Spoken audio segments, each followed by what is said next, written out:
Enough. इतक्यात त्या रूममध्ये गुंजलेल्या त्या आवाजाने सगळ्यांचं हृदय जागेवरच बंद पडलं. कारण हा आवाज त्याचा होता, ज्याला या घरातल्या भिंतीही घाबरून जायच्या. आघात तर झालेला त्याचा, पण अंजाम काय होणार होता हे तर आता तो आणि फक्त तो ठरवणार होता. त्याच्या आवाजात जरबच इतकी होती की बाकीच्यांच्या श्वासाबरोबर सियाचा आवाजही परत घशात विरला. आणि त्याला समोर बघून आता तिचंही हृदय थरकापून उठलं. नेहमी त्याच्या या राजबिंड्या रूपावर मोहून निघणारी ती आज मात्र त्याला बघून पूर्ती घाबरून गेली. कारण त्याचा लालबुंद झालेला चेहराच त्याच्या शरीरात धगधगणारा राग दाखवत होता. त्याचे ते करडे डोळे इतके लाल झालेले, ते पाहूनच तो मागचे 2 दिवस 1 सेकंदासाठीही झोपला नाही हे तर स्पष्ट कळत होतं.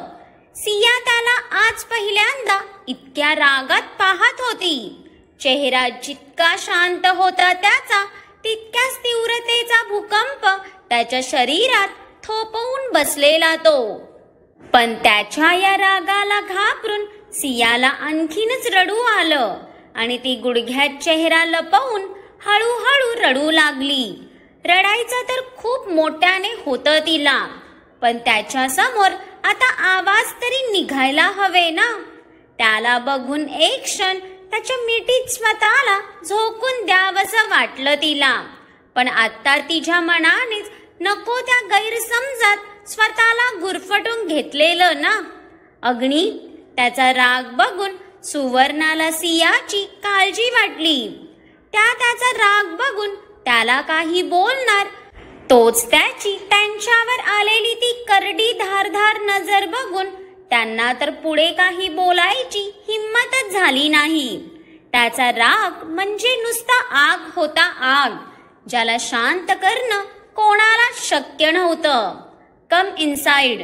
अग्नेय त्याच्या थंड आवाजात कोणाला तरी ऑर्डर देत सरळ आत आला आणि तिच्या बेडपासून काही अंतरावर त्याच्या ट्रॅकपॅडमध्ये हात घालून शांत उभा राहिला. त्याच्या चालण्यात बोलण्यात इतकंच काय, उभा राहण्यातही एक वेगळीच वचक होती की त्याच्या फक्त तिथे येण्यानेच त्या रूमचं पूर्ण टेम्परेचर जणू क्षणातच बदललं. आणि त्या हवेसोबत सगळ्यांच्या मनावरही एक दाब निर्माण झाला. त्याच्या कृपेने सगळ्यांचे पाठीचे कणे दगडासारखे अगदी ताठ झाले. देवा, हा वाघ तर त्याच्या रूममध्ये होता ना, मग खाली कसा आला? 2 दिवस तर ह्या रूमकडे एकदाही फिरला नव्हता हा. मग सिया उठली हे ह्याला कळालं कसं? या बयेचा आवाज इतकाही मोठा नाही की ह्याच्या 5th फ्लोअरच्या साऊंडप्रूफ रूमला भेदून जाईल. आरव इकडे तिकडे कुठे CCTV कॅमेरा दिसतो का बघत विचारात हरवला. मागच्या 2 दिवसाचं त्याला अग्नेयचं वागणं अजिबात आवडलं नव्हतं. घरात कोणाला माहीत नसलं तरी सिया इथे कशी आली हे आरवला माहीत होतं आणि त्याचा भाऊ मेन्शनमध्येच आहे हेही तो भलीभाती जाणून होता. पण तरी 2 दिवस स्वतःला स्वतःच्या रूममध्येच बंद करून घेतलेलं त्याने. साधा अन्नाचा एक कणही त्याच्या पोटात गेला नव्हता. आरव CCTV शोधत होता, पण त्याला रूममध्ये कुठेच कॅमेरा दिसला नाही. ते बघून आरव डोकं खाचवत संशयाने अग्नेयकडे बघतो. या माणसाला नक्की कळलं कसं, हाच गहन प्रश्न पडलेला त्याला. पण आरव बाबा, जिथे तुमचे विचार संपतात ना, तिथेच तुमच्या भाईचे सुरू होतात, हे कसं विसरलात तुम्ही? अग्नेयने बोलवताच डॉक्टरांची 5-6 जणांची एक पूर्ण बटालियनच आत आली. त्यात काही फिमेलही होत्या. ते बघून देविकाचे तर डोळेच मोठे झाले. एका अनोळखी मुलीला मिळणारी ही लक्झरियस ट्रीटमेंट तिला काही रुचत नव्हती. ती टीम सियाला चेक करायला पुढे आली. त्यातल्या एका सिनियर लेडी डॉक्टरने जसा सियाचा हात हातात घेतला तसं सियाने दचकून वर बघितलं. एका अनोळखी स्पर्शाने तिच्या चेहऱ्यावर उमटलेली भीती बघून त्याला कसं तरीच झालं. त्या डॉक्टरला बघूनही सिया खूपच घाबरली. नाही ना, प्लीज. तिला ह्या क्षणी कोणत्या ट्रीटमेंटची गरज नव्हती. तिला फक्त आणि फक्त तो हवे होता जो तिची हालत बघून मनोमन किती रडत होता याची तिथे कोणालाच साधी कल्पनाही येणार नव्हती. चेहरा कितीही कठोर दाखवला तरी त्याचं हृदय मात्र तिची अवस्था बघून रक्तबंबाळ झालेलं. पूर्ण 42 तासाने ती शुद्धीवर आलेली. पण हे 42 तास कितीतरी युगांसारखे भासलेले त्याला. भलेही तिच्यापासून लांब तो त्याच्या रूम मध्ये बसलेला, पण तिथेही एक क्षणही सुखाने त्याने श्वास घेतला नव्हता. खूप म्हणजे खूप राग आलेला त्याला तिचा. पण सध्या त्या रागाला दाबून तिच्याकडेच एकटक बघत उभा होता तो. जखम तिला झाली होती पण जीव त्याचा जात होता. स्वतःला तिच्या जवळ जाण्यापासून त्याने कसं अडवून धरलेलं हे तर त्यालाच माहीत. तिच्यासाठी ऑलमोस्ट एअरपोर्टवर पोहोचलेली त्याची कार त्याने रॉकीला फिरवायला सांगितलेली. रॉकी त्याच्या सोबत होता तर मार्को आरव बरोबर गेलेला. त्यामुळे नेमकं त्याच दिवशी तिच्या मागे त्याने कोणाला पाठवलं नव्हतं. आणि हीच त्याच्या आयुष्यातली सर्वात मोठी चूक झालेली, ज्याची तो मागचे 2 दिवस फक्त स्वतःला शिक्षा देत होता. एअरपोर्ट वरून तिच्या घरी पोहोचेपर्यंत त्याच्या जीवात जीव नव्हता. पण जसा तो घरी पोहोचला समोरचं दृश्य बघून त्याचंही हृदय क्षणभरासाठी बंद पडलं आणि तो धक्का लागून तिथेच गुडघ्यावर कोसळला. तिची आई त्या खुर्चीला बांधून होती पण त्याची सिया जमिनीवर रक्ताच्या धारोळ्यात पडलेली. कदाचित तो जो कोणी होता तो तिला मारून पळून गेलेला. रॉकीने अग्नेयची अवस्था बघून स्वतः हिम्मत करून त्या दोघींना हॉस्पिटलाइज केलं. पण कोमात जायच्या आधी तिच्या आईकडून त्याला सगळं समजलं होतं आणि तिच्या लाईफला अजूनही धोका आहे बघून त्याने लगेच तिला अग्निहोत्री मेन्शन मध्ये शिफ्ट केलेलं.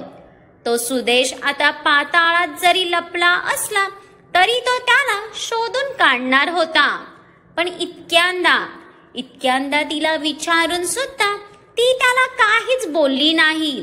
ह्याचा त्याला भयंकर राग आलेला. आत्ताही ती त्या डॉक्टरला ट्रीट करू देत नाही बघून त्याच्या डोक्यात तिडीकच गेली.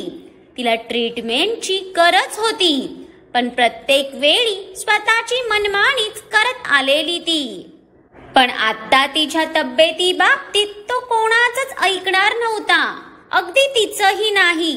सिया तिचा चाललेला आतंक बघून तो तिच्यावर जोरात ओरडला तशी ती दचकून उडालीच. भाई प्लीज तिची अवस्था तरी बघ. सियाची हालत बघून आरवला राहावलंच गेलं नाही आणि तोही चिडतच अग्नेयला बोलला.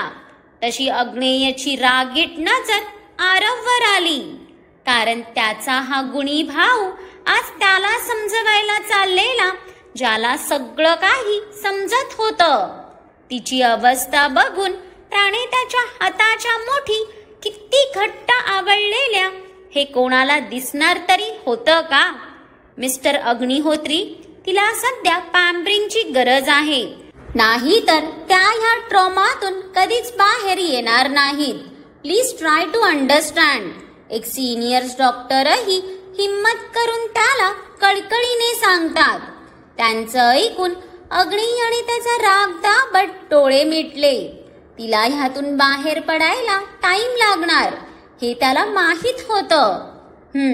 तुमचं झाल्यावर मला बेसमेंटच्या स्टडीमध्ये येऊन भेटा, स्टाफ दाखवेल तुम्हाला. अग्नेय तिथून जायला वळून 2 पावलं पुढे गेलाच होता की अहो. तिचा तो भिजलेला नाजूक आवाज त्याच्या कानावर पडला आणि त्याचे पाय जागीच भिजले. पण त्याने खूप मुश्किलीने तो स्वतःच्या भावना आवरत तसाच पाठमोरा उभा राहिला. तुम्ही हवे. ती रडत रडत इतकंच बोलली, पण इथे अग्नेयचे डोळे काठोकाठ भरून आले आणि त्याच्या हृदयात खळबळ माजली. त्याचं पाखरू बोलवत होतं म्हटल्यावर त्याचा पाय आता कसा निघणार होता ना. मॅम, प्लीज कोऑपरेट करा. तुमच्या हातातून ब्लड येतंय. ती डॉक्टर अग्नेयच्या भीतीने तिला अक्षरशः विनवत होती. भाई प्लीज. आरवही भरलेल्या नजरेने त्याच्या पाठमोऱ्या भाईकडे बघतो. ती त्याच्याशिवाय कोणाचंच ऐकणार नाही हे माहीत होतं त्याला. शेवटी न राहून अग्नेयने वळून बघितलं. खूप हट्टीपणा करत होती ती. सिया, तू ट्रीटमेंट करून घेणार आहेस की नाही? त्याने तिचं नाव घेताच तिने तिची गुडघ्यात घातलेली मान वर घेतली. तसं इथे अग्नेयच्या काळजात धस्सच झालं. कोणीतरी एकाच वेळी हजारो बाण त्याच्या हृदयात खुपसल्यासारखं भासलं त्याला.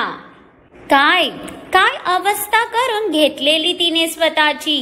सुजलेले डोळे, लाल झालेला चेहरा आणि विस्कटलेले केस. त्याच्या जाणाला असं विखुरताना बघूनच तो पुरता तुटून गेला आणि त्याने त्याच्या डोळ्यात आलेलं पाणी कोणाला दिसायच्या आधीच इकडे तिकडे बघत परतून लावलं. इथे काय चाललंय मला जरा कळेल का? अग्नी, तू घरी कधी आलास? तू तर कोणत्या तरी डीलसाठी आउट ऑफ कंट्री गेलेला ना. देविकाच्या नसत्या पंचायती अग्नेयने नेहमी सारख्या सपसेल दुर्लक्षित केल्या. कारण सध्या त्याची नजर आणि मेंदू फक्त त्याच्या या थकलेल्या पाखरावर होती. ती एकटक त्याला बघत तिच्या डोळ्यातून मुका अश्रू गाळत होती. खूप म्हणजे खूप थकलेली ती. इतकी की आता तिच्यात ताकदच राहिली नव्हती. अग्नेयला तिची अवस्था आता अजून बघवली जाणार नव्हती. लिव. त्याने दीर्घ श्वास सोडत तिच्यावरची नजरही न हटवता त्याची ऑर्डर देताच डॉक्टरांची टीम लगेच बाहेर पडली. बाहेर पडल्या त्याने नक्कीच आधी सुटकेचा श्वास घेतला असेल. त्याच्या ऑर्डरवर रमेश नित्याला घेऊन आणि नर्स सुवर्णाची चेअर पकडून बाहेर पडले. देविका ही अग्नेयकडे संशयित नजरेने बघत बाहेर गेली. पण वसुंधराला मात्र तिच्या शरीराचं ओझं पेलून तिथेच उभा बघून बाहेर जाणाऱ्या आरवचे पाय जागीच थांबले. म्हातारे, अगं चल ना, मरायचं आहे का तुला? तसंही तुझं वय बघता कधीही गचकूच शकतेस तू. आरव वसुंधराचा हात पकडून तिला बाहेरच्या दिशेने न्यायला ओढतो. पण हे 200 किलोचं पोत त्याच्याने काय हलणार होतं ना. भुरट्या, मला बघू दे ना, माझा हा सनकी नातू हिच्याशी कसा बोलतो ते. नाहीतर त्याच्या बोलण्याने पोर अजून रडायला लागायची. आजीच्या खुरापती चेहऱ्यावरची अतिची काळजी बघून आरवचे डोळे बारीक झाले. स्वतःच्या आजीला भली भाती जाणून होता तो. म्हातारे, आता तू इथून शिस्तीत निघालीस तर बरं, नाहीतर हा तुझा सनकी नातू तुला उचलून बाहेर फेकायलाही कमी करणार नाही. चल लवकर. पुढचा रोमॅन्स बघायला या वयातही जवानी चढलीये तुला. आरव वसुंधराचा हात पकडून बाहेर जात त्याने दरवाजाही लोटून घेतला. आता त्या रूम मध्ये फक्त सिया आणि अग्नेय होते आणि होती ती नीरव शांतता. अग्नेय अजूनही त्याच्या जागेवरून कणभरही न हलता फक्त त्याच्या जानकडे बघत होता आणि ती एखाद्या लहान गोंडस बाळासारखी फक्त रडत चाललेली. का इतकं वेळ लावलेलं तिने त्याला हेच त्याला कळत नव्हतं. इतक्या मुली त्याच्या आयुष्यात येऊन गेल्या, मग त्या वन नाईट स्टँडसाठी का असेना, पण कधीच कोणाला नजरभरही पाहिलं नव्हतं त्याने. पण ही एकच अशी होती जिच्यावरून तो सेकंदासाठीही नजर हटवू शकत नव्हता.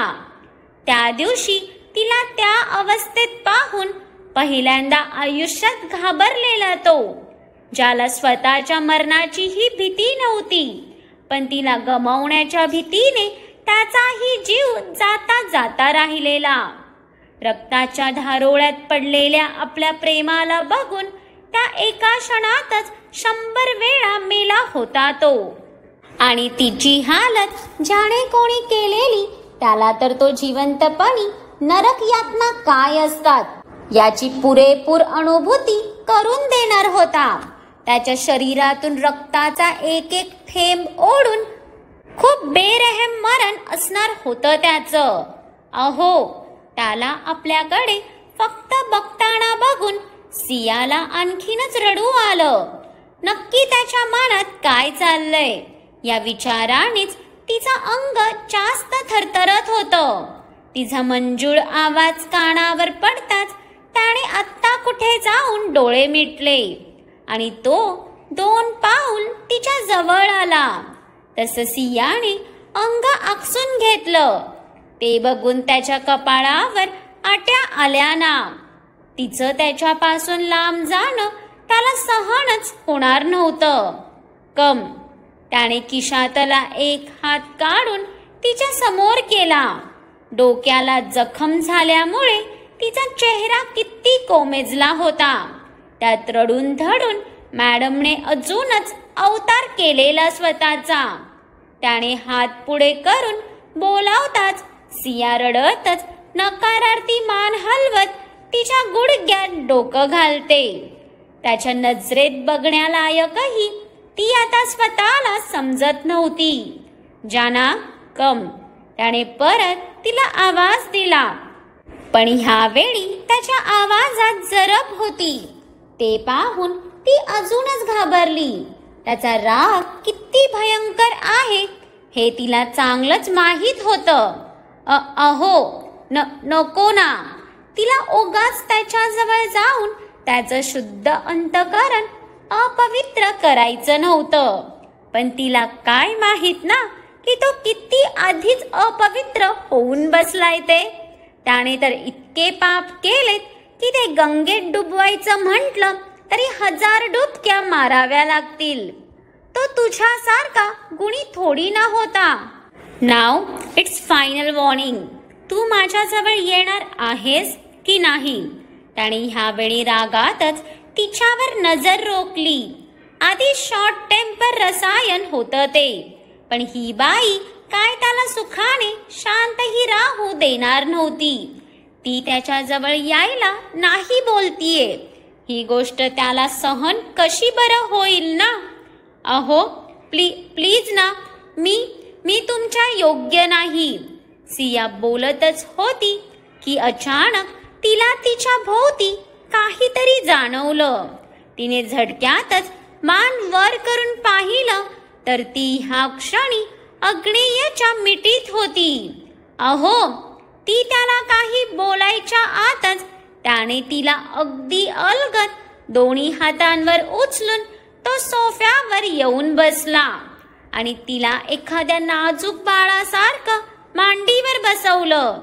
ती तर त्याच्या ह्या कृतीवर थक्कच झालेली आणि तो त्याच्या जानच्या त्या डबडबलेल्या डोळ्यात खूप प्रेमाने बघत होता. नित्याचा नाईट सूट घातलेला तिला, त्यामध्ये खूपच गोड आणि अजूनच निरागस दिसत होती ती. Now speak. त्याने सोफ्याच्या बाजूच्या ड्रॉवर मधून फर्स्ट एड बॉक्स काढत एक नजर तिच्याकडे बघितलं. तेव्हा कुठे जाऊन त्याच्या आवाजाने भानावर आली ती आणि स्वतःला त्याच्या मांडीवर पाहून ती लगबगीत उठायला जाणार. Don't you dare, okay? तोच त्याचा धमकीयुक्त आवाज तिच्या कानावर पडला आणि इथे सियाचं शरीर थरथरलं. तिच्या शरीराची ती कंपनही वेड लावून गेली त्याला. पण ती घाबरतीये बघून अग्नेयने मनातच सुस्कारा सोडला. तिला खूप प्रेमाने हाताळावं लागणार होतं त्याला, कारण त्याचा नॉर्मल रागही तिच्या सहनशक्तीच्या पलीकडे जायचा. त्याने तो फर्स्ट एड बॉक्स बाजूला ठेवत आधी तिला अलगद मिठीत घेतलं आणि तिच्या डोक्यावर एका साईडने ओठ टेकवले. बस हेच तर हवे होतं तिला, त्याचं प्रेम. बाकी तिला त्याच्याकडून कसलीच अपेक्षा नव्हती. त्याच्या या हळव्या स्पर्शाने सियाला आणखीनच गलबलून आलं.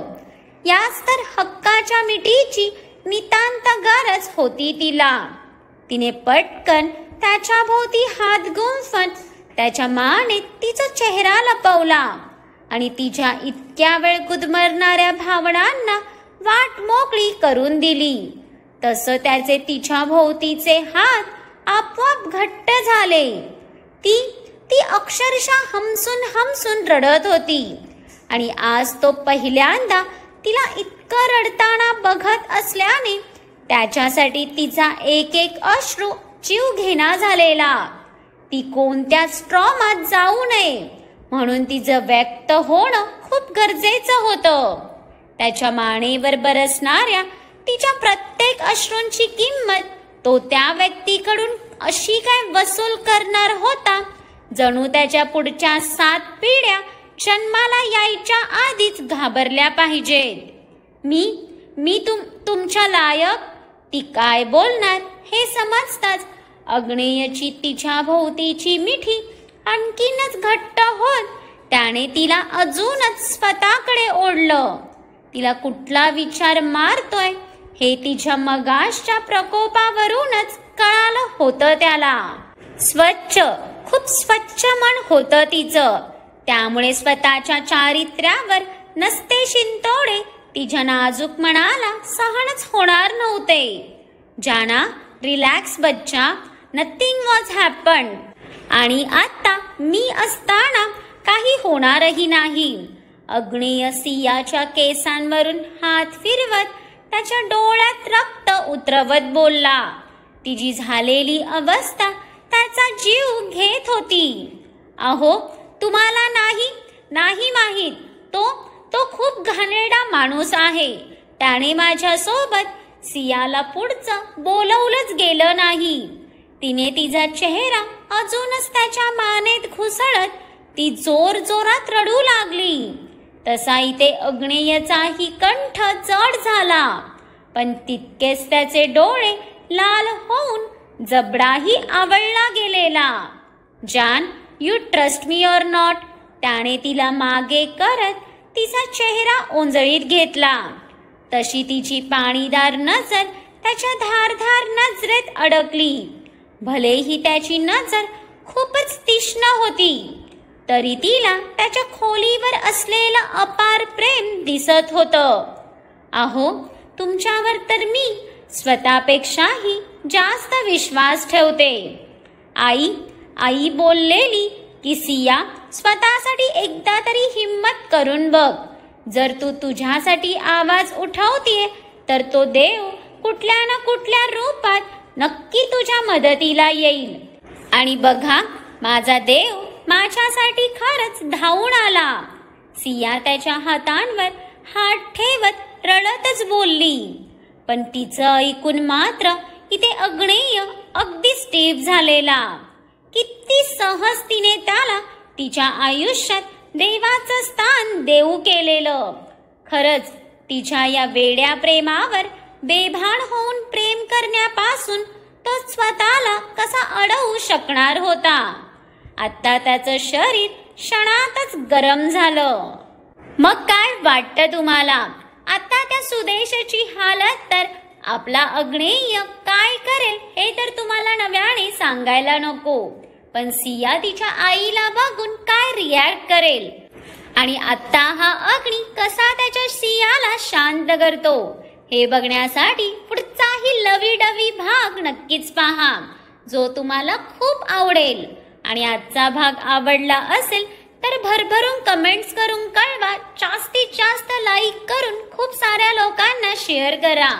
आणि ज्यांनी कोणी अजून माझ्या चॅनेलला सबस्क्राईब केलं नाही त्यांनी आवर्जून सबस्क्राईब करा.